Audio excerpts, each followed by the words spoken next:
saudaraku? Saudara siap kembali memulai aktivitas untuk sepanjang minggu ini? Saya ingin mengajak saudara terlebih dahulu untuk merenungkan firman Tuhan sebelum memulai segala sesuatu. Kali ini saya ingin memperkenalkan kepada saudara Tuhan Sang Penolong. Yesaya 41 ayat 13. Sebab aku ini Tuhan Allahmu, memegang tangan kananmu dan berkata kepadamu, jangan takut, akulah yang menolong engkau. Dengar firman Tuhan kepada saudara dan saya. Jangan takut, sebab akulah yang menolong engkau, kata Tuhan. Saudaraku yang dikasihi Tuhan, kita tahu kekuatan kita tidak seberapa.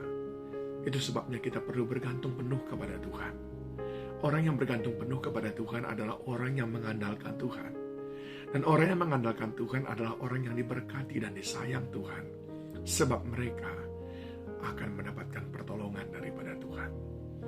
Sebetulnya pertolongan Tuhan itu dalam bentuk apa saja yang sering kita terima. Yang pertama, saudaraku, sering sekali pertolongan Tuhan itu seakan-akan kita tidak kenali dengan baik. Karena dia tidak seperti yang kita harapkan. Kita umpamanya butuh pekerjaan, tapi Tuhan malah berikan seorang sahabat. Bukan pekerjaan. Kita umpamanya butuh kesembuhan, tapi Tuhan malah berikan kita kekuatan untuk menanggung penyakit kita. Jadi ada banyak pertolongan Tuhan. Saya ingin supaya kita betul-betul mengenali dan juga menghargai setiap pertolongan Tuhan. Bentuknya apa saja? Yang pertama, pertolongan Tuhan itu bisa dalam bentuk memudahkan semua pekerjaan dan urusan saudara. Semuanya dibuatnya menjadi mudah. Saat saudara ketemu dengan orang lain, semuanya menjadi mudah.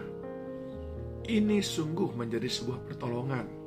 Saudara ingat, Abraham, Ishak, pernah mengalami masa kelaparan, tapi Tuhan membuat mereka bertemu dengan orang-orang yang mau menolong mereka, sehingga urusan mereka menjadi mudah, sehingga dalam menghadapi masa kelaparan pun mereka mendapatkan kemudahan demi kemudahan.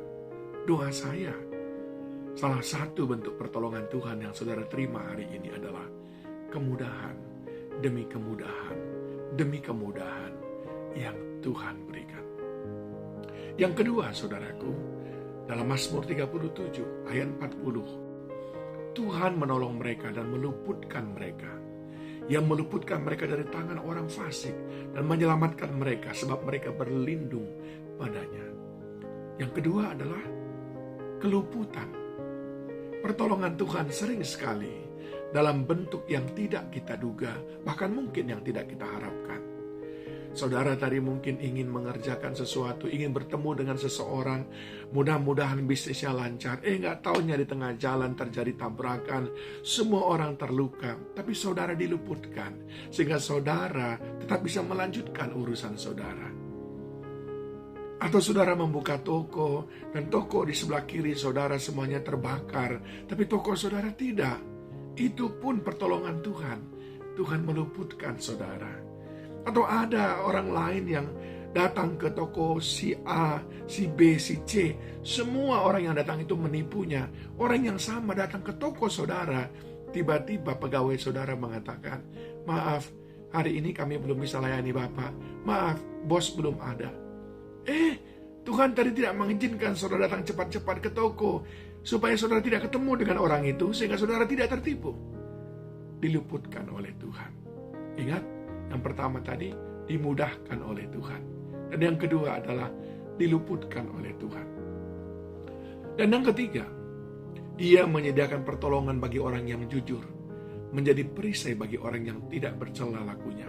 Amsal 2 ayat 7. Tuhan menjadikan dirinya menjadi perisai bagi saudara.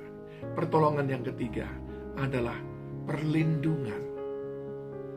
Ya, kemudahan, keluputan. Dan yang ketiga adalah Tuhan beri perlindungan. Tuhan proteksi saudara. Tuhan jagai saudara.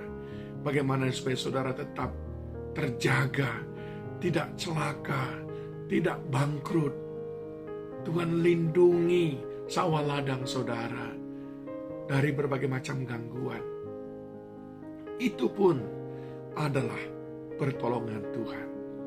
Dan yang keempat adalah Mazmur 3 ayat 3. Banyak orang yang berkata tentang aku, baginya tidak ada pertolongan daripada Allah.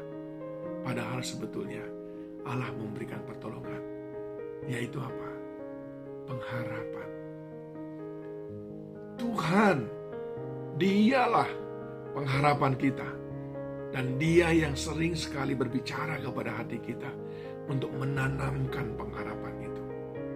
Kolose 1 ayat 27. Kepada mereka Allah mau memberitahukan betapa kaya dan mulianya rahasia itu di antara bangsa-bangsa lain. Yaitu Kristus ada di tengah-tengah kamu. Kristus yang adalah pengharapan akan kemuliaan. Saat hati gundah gulana, kata pemazmur, aku teringat akan Engkau yang selalu memberikan pengharapan. Saat saudara melihat situasi sangat tidak menguntungkan akhir-akhir ini, BBM akan segera naik lagi. Tapi itu tidak membuat saudara menjadi orang yang linglung. Saudara mendapatkan pertolongan. Memang bukan sekarung uang, tapi berupa pengharapan, yaitu engkau sekali-kali tidak akan ditinggalkan oleh Tuhan.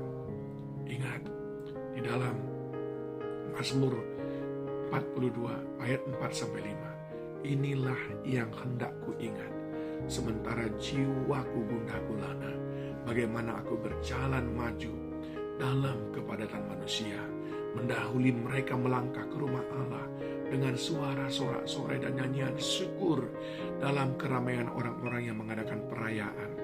Mengapa engkau tertekan, hai jiwaku, dan gelisah di dalam diriku? Berharaplah kepada Allah, sebab aku akan bersyukur lagi kepadanya, penolongku dan Allahku. Firman ini meneduhkan hati kita. Itu adalah pertolongan ketika Tuhan membisikkan pengharapan kepada kita.